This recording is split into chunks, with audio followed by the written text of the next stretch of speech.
Sa buhay ko, ang pagkakaiba naman ng buhay ko dati sa buhay ko ngayon, kagaya nga ng sinabi ko kanina, dati hindi ako independent. Dati, ano lang ako, isa lang ako estudyante na matigas ang ulo, yung ganun. Hindi ko iniisip yung pagod ng nagpapaaral sa akin. Totoo yun.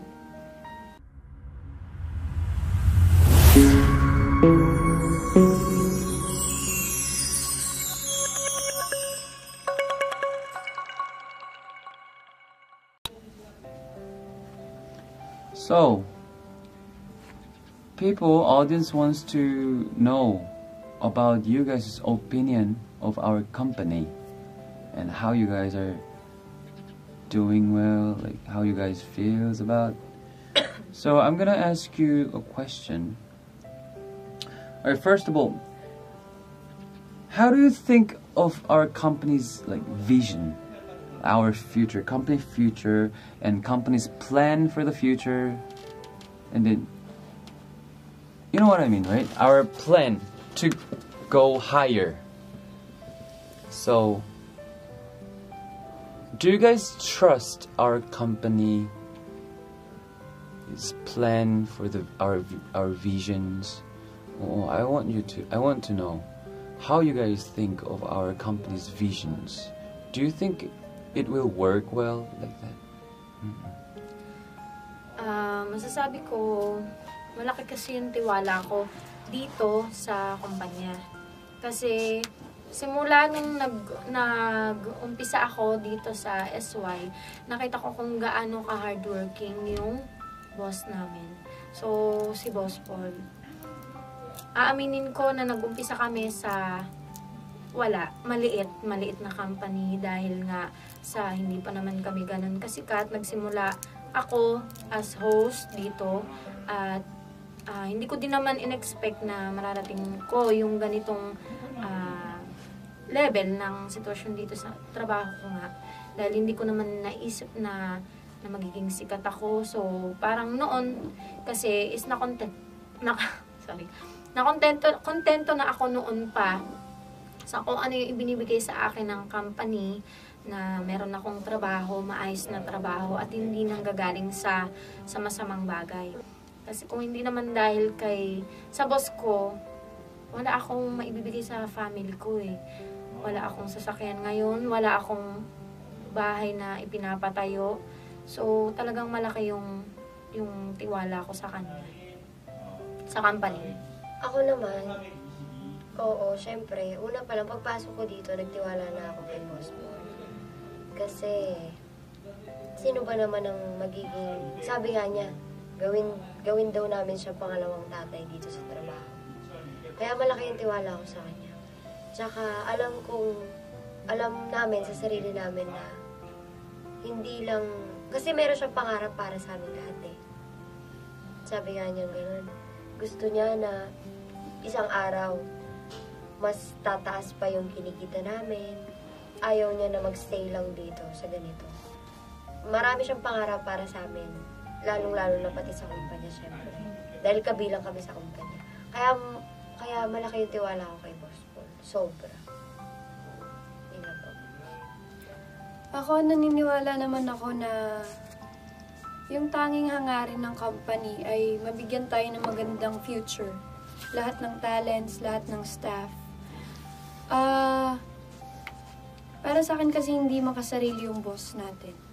So, iniisip niya yung future ng bawat isa sa atin. Kaya, nagtitiwala ako sa magiging kalalabasan itong ginagawa natin. Like yung company.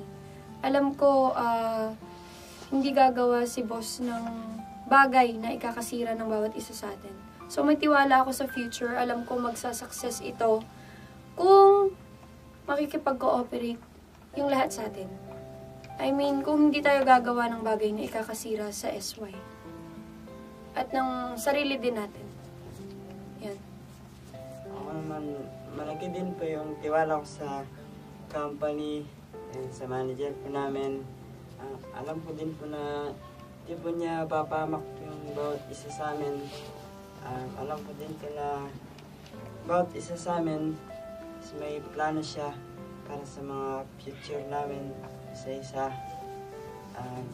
sa mga kasama ko. Malaking tiwala ko sa manager, and kasi parang ama na din namin siya dito. Siya na yung yung tatay namin dito sa company. Para sa akin, yung pinaka parang gusto mangyari ng SY talaga is hindi lang tayo mag-gain ng views. Hindi lang kami para sumikat, kundi para na din mag-grow sa mga bagay na kahinaan namin. Kasi nakikita ko dito sa company na kung ano yung kahinaan mo, magfo-focus sila doon para maging kalakasan mo yun, para mag-grow ka doon sa kahinaan mo. Kasi hindi naman sa lahat ng bagay parang puro kahinaan or kalakasan mo na lang. And nagtitiwala din ako na magiging successful ito one day, lalo na kung magiging professional kami sa lahat ng mga bagay, magiging responsible kami sa mga decisions na gagawin namin, and tutulungan na din namin yung company para maging successful ito. At para sa akin naman po, malaking tulong po sa akin ang company ito kasi bilang sa amin po mga Aita, bihira lang po mapansin ng ibang tao na ganito. Yung mga Aita pwede rin pala nilang gawin kung ano yung kaya ng mga kapwa natin. Hindi porket Aita kami, hindi namin kaya yung ginagawa ninyo. At yun nga po, sobrang saya ko kasi hindi ko expect na ito yung purpose sa akin ni God na kasi sa company ito, dito ako natutong kung paano disiplinahin yung sarili ko. At dahil sa company ito, ang dami kong natutunan na hindi ko natututunan sa iba. Hindi ko natututunan na tulad na pakikisalamuha, ganun. Kaya dahil sa company ito, malaki yung tulong sa akin, lalo na sa future ko. Alright. Then, second question. How is your satisfaction of your life present right now? Are you guys happy or something like that? Can you explain for that? Kung ikukumpara ko kasi, yung ngayon, sa buhay ko ngayon sobrang masaya ako. Kasi unang-una sa lahat, hindi na katulad ng dati na madaling makahanap ng trabaho, madaling makapasok ng trabaho.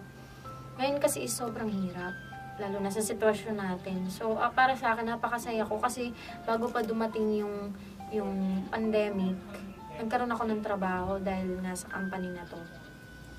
So, sobrang satisfy ako kasi before hindi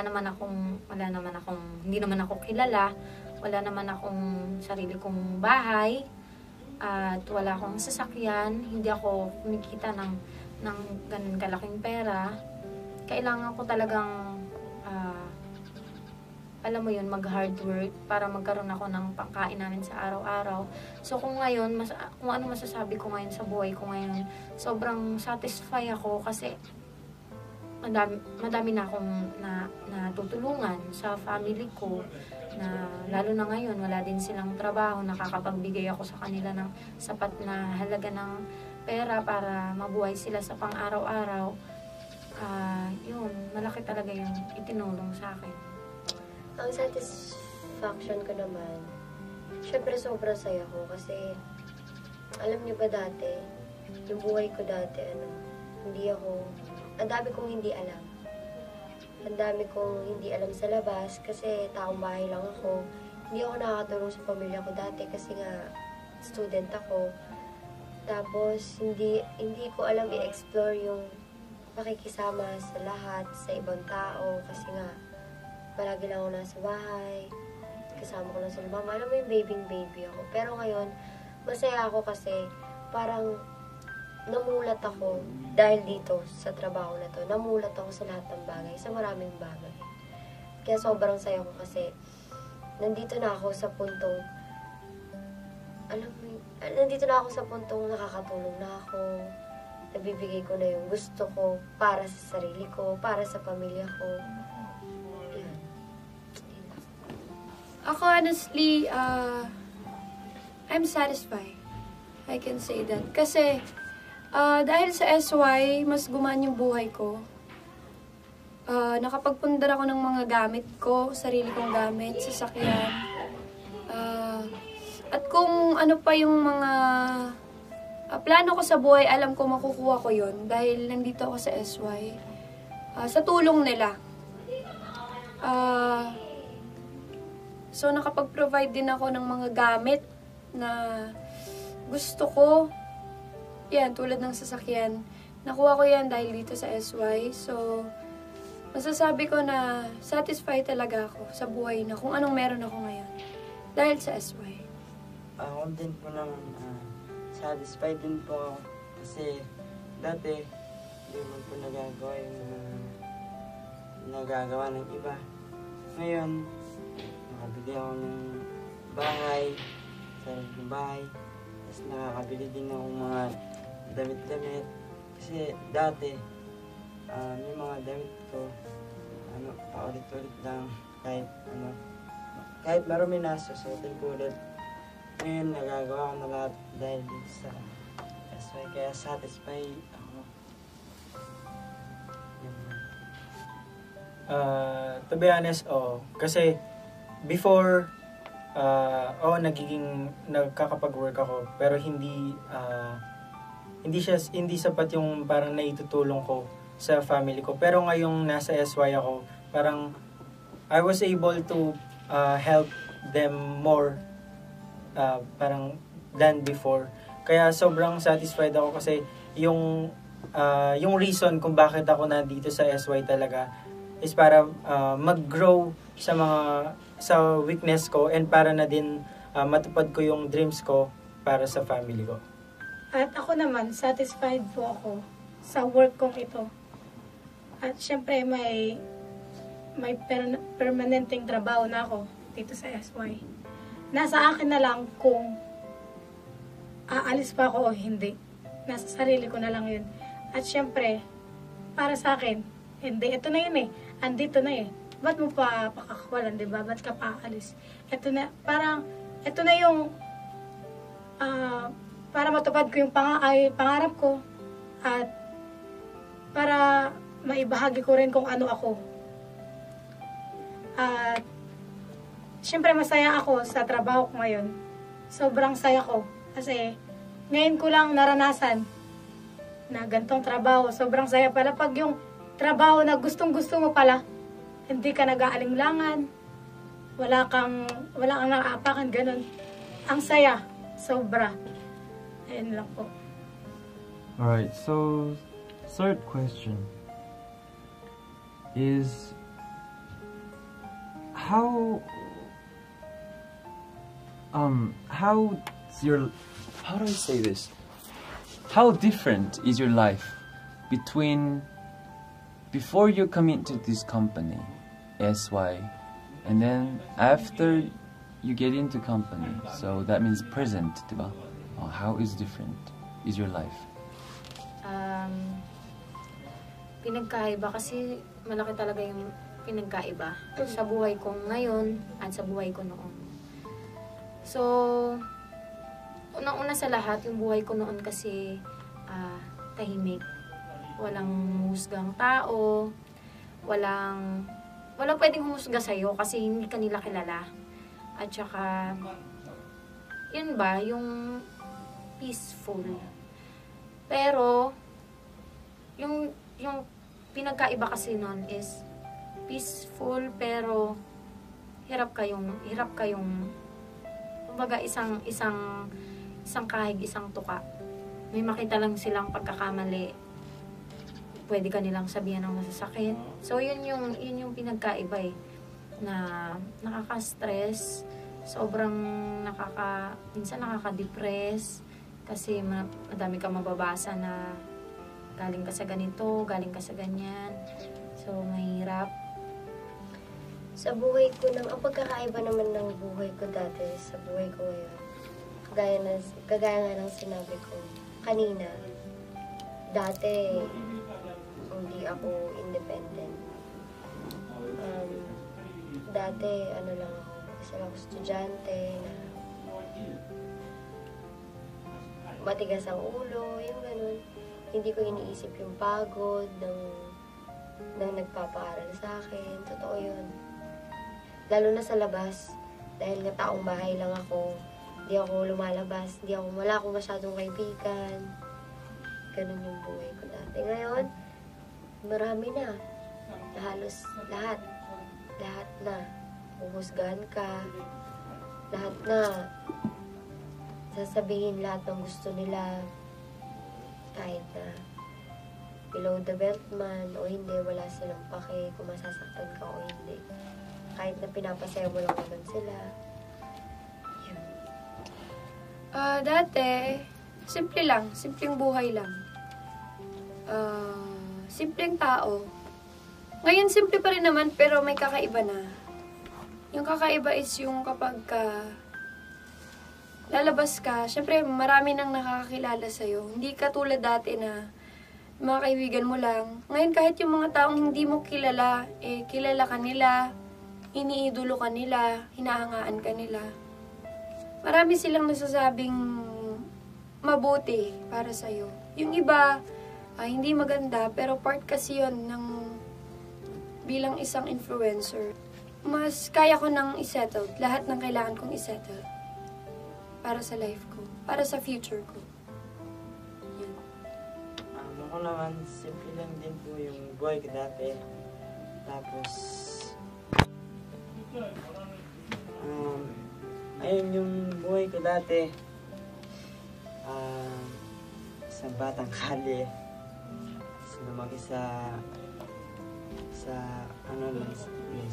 saan din yun.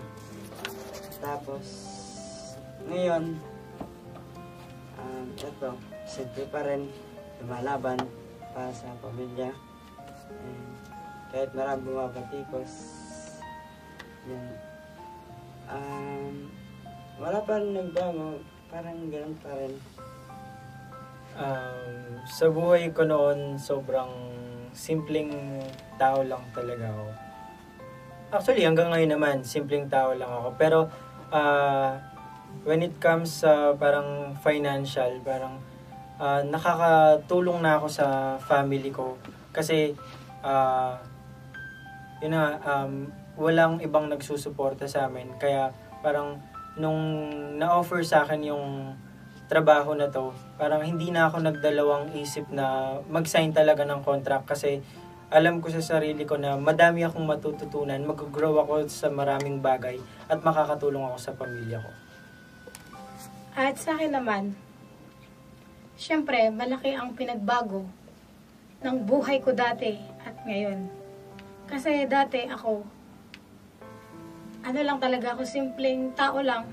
Simple din naman po ngayon. At syempre, dati po kasi ako, ang gawain ko lang po talaga is kumanta sa bawat church at laging nasa bundok, ganun. Kung walang lagi lang kami sa bundok tumutulong sa magulang, ganun. Syempre, sa ngayon, syempre, malaki na po yung pinagbago, di ba? Parang ngayon, pwede ko nang tulungan yung hindi na puro sa bundok. Siguro minsan na lang kung may time, ganun, kung walang trabaho. At ngayon, siyempre dati walang pera, ganun, wala kang pambili ng, hindi mo mabibili kung ano yung gusto mo. Pero ngayon, nabibili mo na kung ano yung gusto mong bilhin, damit man yan, at makakatulong na ako sa family ko. At isa pa doon, kaya ko na, sa pamamagitan lang ng talento na bigay sa akin ng Diyos, matutulungan ko na ang pamilya ko at mapapagawa ko na sila ng bahay, ganun, sarili naming bahay. Okay. For the last, we want to know your complaint on the company and then suggestion. Sa totoo lang, kung complain, wala naman ako masyadong complain. Pero, sige, yung gusto ko, yung sarili kong gusto, kumbaga, kailangan ko kasi to para sa family. Pero yung para sa sarili ko, hindi ko magawa. Kasi nga, yun, iniisip ko din yung mga kasama ko. Pagdating sa ibang complain, wala na. Maliban lang dun sa pagiging mahigpit. Mahigpit is given naman din. Siguro kasi Lalo na ako. Common sense, di ba? Kung malungkot, kung hindi kami masaya dito sa company na to, kung nahihirapan kami, kung hindi namin nagagawa yung... Hindi tayo gusto. Oo.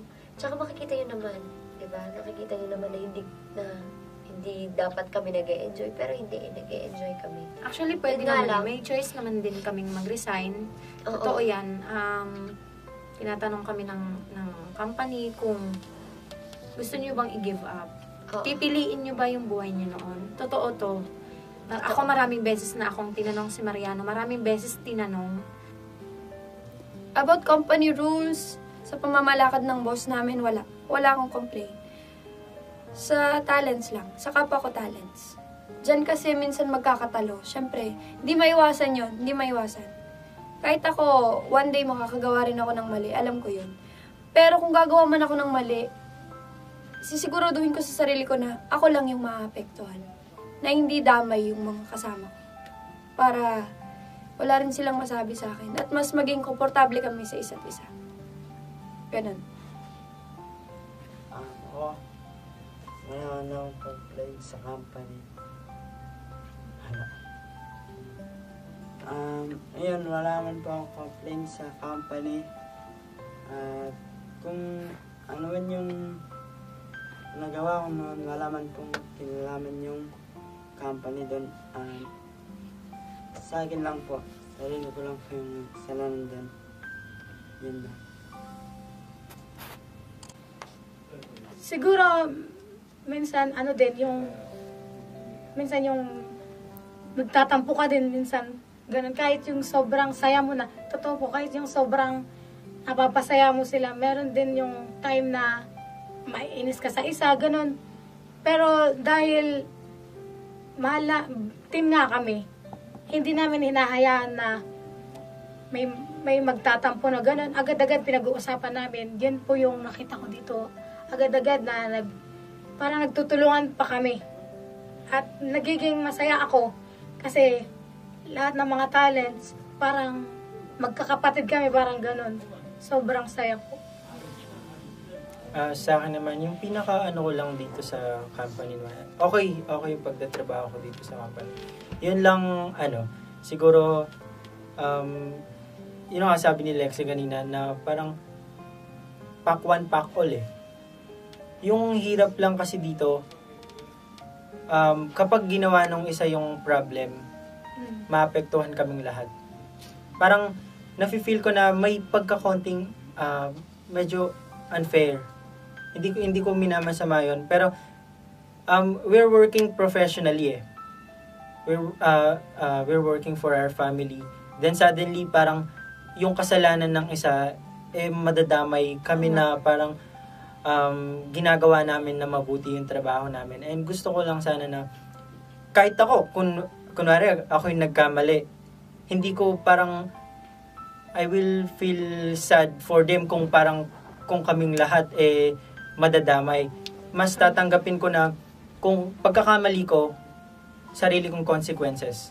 Ganun lang. And wala na akong ibang complaints kasi sobrang sayang magtrabaho dito sa SY and parang family lang din.